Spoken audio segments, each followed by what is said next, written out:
সেজন্য মহান আল্লাহর দরবারে শুকরিয়া আদায় করি আলহামদুলিল্লাহ। আরো জোরে পড়ি আলহামদুলিল্লাহ।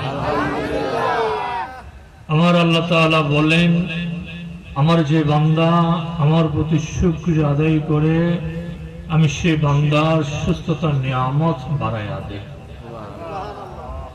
কি বাড়াইয়া দেই?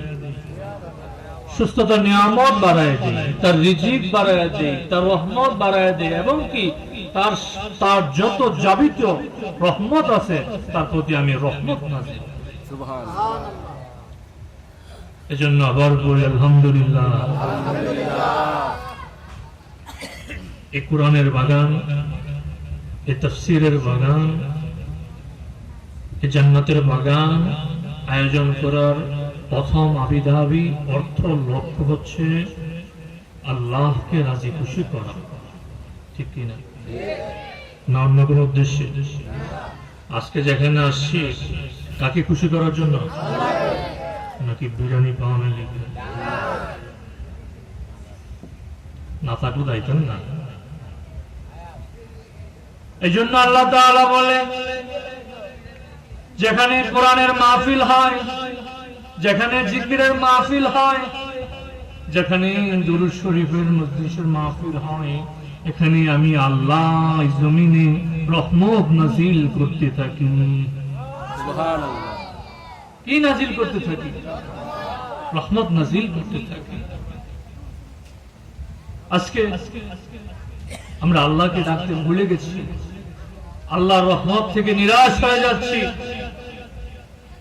আল্লাহকে ডাকি না, আল্লাহকে স্মরণ করি না, আল্লাহকে আমরা ভুলে গেছি। আজকে আমরা কতজন বুকে হাত দিয়ে বলতে পারবো আজকে আমরা আল্লাহর একবার শুকরিয়া আদায় করছি? কে বলতে পারবো? আমরা কি একবার বুকে হাত দিয়ে বলতে পারবো আজকে আমরা আল্লাহকে একবার করে ডাক দিয়েছি? আল্লাহ বলে, বান্দা তুমি আমাকে ডাকো, আমাকে স্মরণ করো, আমিও তোমাদেরকে স্মরণ করব। কে বলে? কি বলছে? বান্দা আমাকে ডাকবা, আমাকে স্মরণ করবা, আমাকে যে মজলিসে স্মরণ করবা, যে জায়গায় বসে আমাকে ধারণ করবা, আমিও আল্লাহ তোমাকে স্মরণ করব। এই জন্য আল্লাহ তাআলা বলে, বেশি বেশি জিকির করো। বেশি বেশি কি করো? জোর বলুন, বেশি বেশি কি করো? কার জিকির করো? আল্লাহর জিকির। বেশি বেশি জিকির করলে আল্লাহর রহমত নাজিল হয়। বেশি বেশি জিকির করলে কলবের ময়লা পরিষ্কার হয়। বেশি বেশি জিকির করলে আল্লাহর ওলি হওয়া যায়। বলেন না সুবহানাল্লাহ। এখন বলতে পারেন, ভাই সাহেব, ওলি হওয়ার সুযোগ কি আমাদের আছে? চান্স তো আপনারা নিয়ে নিয়েছেন, আমাদের তার এই সুযোগ নাই। মনে প্রশ্ন জাগে না? হ্যাঁ, আল্লাহ ওয়ালা অর্থ হচ্ছে আল্লাহর সাথে বন্ধুত্ব করা। আল্লাহর সাথে বন্ধুত্ব করা। দুনিয়ার মানুষের সাথে বন্ধুত্ব করার বেঈমানি আছে, কিন্তু আল্লাহর সাথে বন্ধুত্ব স্থাপনের বেঈমানি নাই। এজন্য বেশি বেশি কি করা? জিকির করা, বেশি বেশি নামাজ পড়া, বেশি বেশি ইস্তেগফার পড়া। আল্লাহ তাআলা বলে, বেশি বেশি যে ইস্তেগফার পড়ে, আমার প্রতি তওবা করে, আমি আল্লাহ তার রহমত নাজিল করি, আমি তার গুনাহ মাফ করি, আমি তার যাবতীয় বহনের কাজের দায়িত্ব হাতে নিয়ে আনি। যেমন আজকে আপনারা দোয়া করছেন, আস্তাগফিরুল্লাহ, আজকের এই মাহফিলের দিনে কমপক্ষে আল্লাহ দামতির জমিনে বৃষ্টি দিও না, পারলে অন্য দিন ফালাইও। এই দোয়া বৃষ্টি এলে করতেন আজকে, ঠিক কিনা? এই জন্য বেশি বেশি কি করা? ইস্তেগফার পড়া, দুরূদ শরীফ পড়া, জিকির করা, নামাজ পড়া, এগুলা কি দুনিয়ার কাজ না আখিরাতের ভালো কল্যাণের জন্য কাজ? কোরআন আসছে কুল্লু নাফসিন যায়িকাতুল মউত। এটা কার কথা? কার কথা? আয়াতটা কি? কুল্লু নাফসিন যায়িকাতুল মউত। নাকি এটা দামতি আজিমুদ্দিন সাহেবের কথা, আলিম সাহেবের কথা, আমার কথা, সুরমিয়া সাহেবের কথা? কার কথা? জবান খুলে বলেন আল্লাহ। আল্লাহ বলেছেন কুল্লু নাফসিন যায়িকাতুল মউত।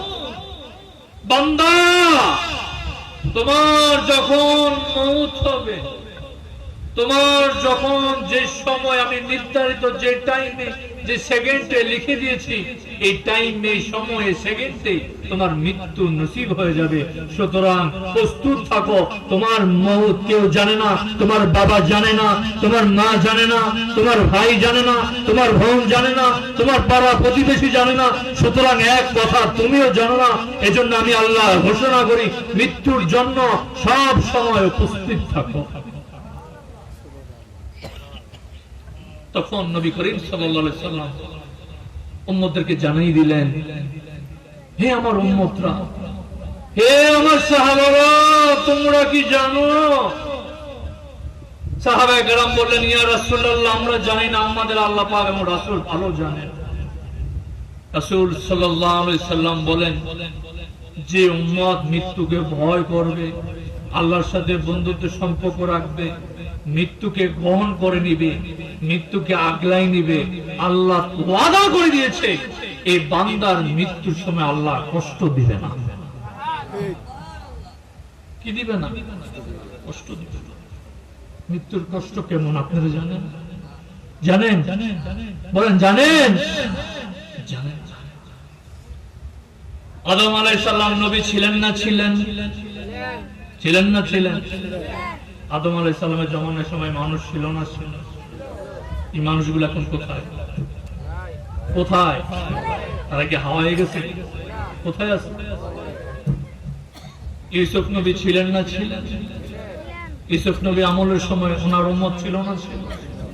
ওনার উম্মতরা কোথায়? ইয়াকুব নবী ছিলেন না ছিলেন? ইয়াকুব নবীর আমলের সময়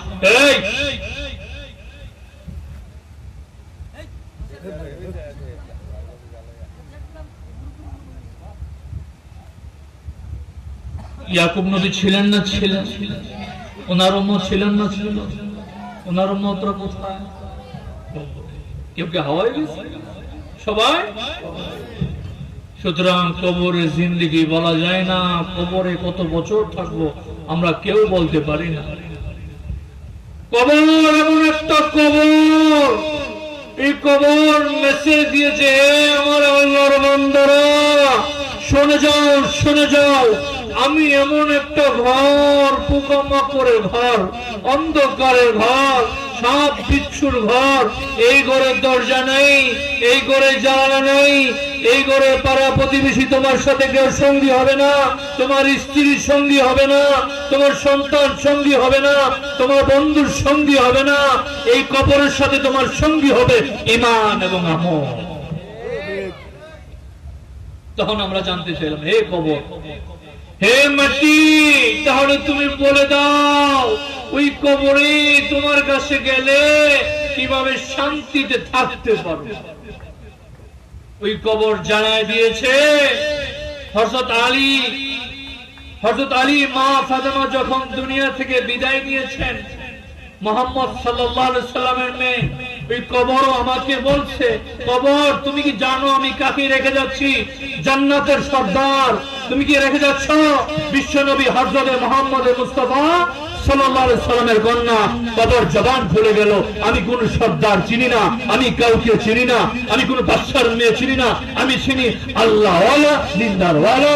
আমার কবরে যদি কেউ আমল নিয়ে আসতে পারে, ঈমান নিয়ে আসতে পারে, আমল নিয়ে আসতে পারে, আমি কবর কথা দিলাম ফুলের বাগান, জান্নাতের বাগান হয়ে যাবে। সুবহানাল্লাহ। কি হয়ে যাবে? জোরে বলুন, কি হয়ে যাব? ফুলের বাগান হয়ে যাব। সুতরাং মৃত্যু থেকে পলায়ন করার কোন সুযোগ নাই। যেমন একটা ঘটনা আছে, শুনবেন? শুনবেন? কষ্ট হচ্ছে? খিদা লাগছে? এক লোক নিয়ত করছেন, আমি মরতে চাই না।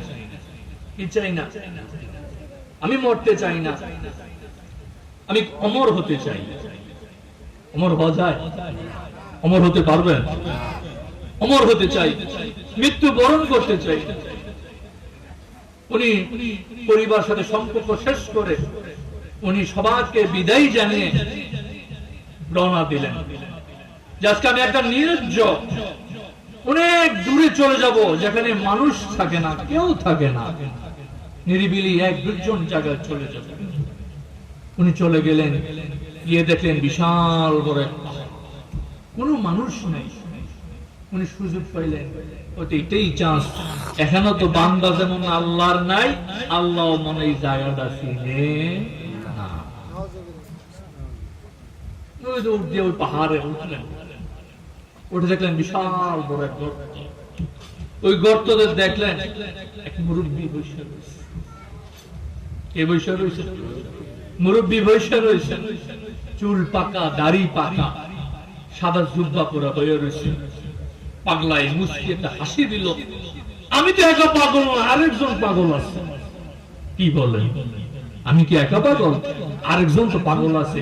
আমার মতন পাগল না হইলে কি হয়তো আমার ওইটাই, তার মানে আমার তো পাগল না, ওই একজন পাগল, ঠিক কিনা? ওই গর্তে ঢুকলেন, হাসি খুশি কথা বললেন, পরিচয় জানার সময় হলো। বলেন, বাবা তুমি অমর হতে চাও কেন? তো বাবারে আমি মরণটা ভয় পাই, কবর ভয় পাই, এই জন্য আমি মৃত্যু বরণ করতে চাই না। তো তোমার পরিচয় ডিটেইল দিলেন। এবার মুরব্বী ডাক দিয়ে বলেন, বাবা এবার তোমার পরিচয়টা বলো। মুরব্বী ঘাটটা ঘুরায় ফলে, আমার এমন কেউ চিনে না, সবাই চিনে, আমি পরিচয় দিলে তুমিও চিনতে পারো। ওই লোকটা বলে, তার মানে এত সবাই তোমাকে চিনে, আমি চিনি না,